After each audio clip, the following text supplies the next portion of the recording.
Me ne sto lì seduto e assente, con un cappello sulla fronte, e cose strane che mi passano per la mente. Avrei una voglia di gridare, ma non capisco a quale scopo. Poi d'improvviso piango un poco e rido quasi fosse un gioco. Se sento voci non rispondo, io vivo in uno strano mondo dove ci sono pochi problemi, dove la gente non ha schemi.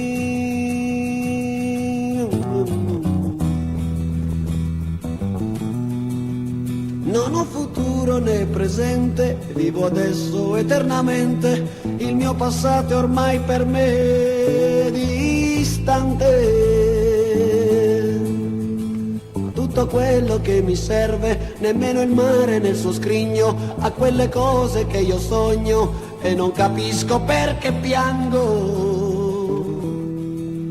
Non so che cosa sia l'amore e non conosco il batticuore, per me la donna rappresenta, mi accudisce e mi sostenta.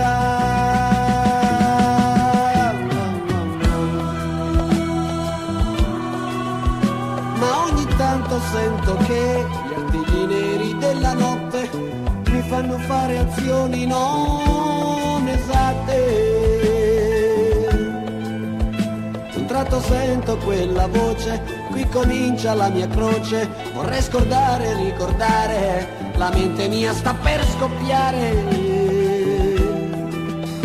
E spacco tutto quel che trovo ed a finirla poi ci provo, tanto per me non c'è speranza di uscire mai da questa stanza.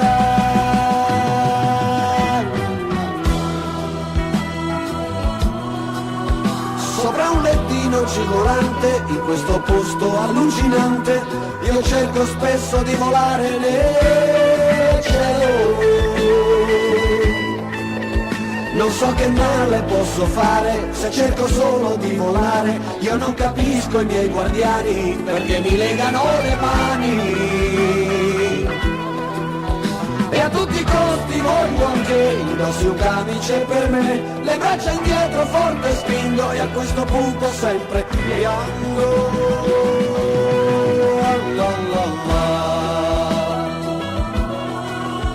Mio Dio, che grande confusione e che magnifica visione, un'ombra chiara mi attraversa la mente.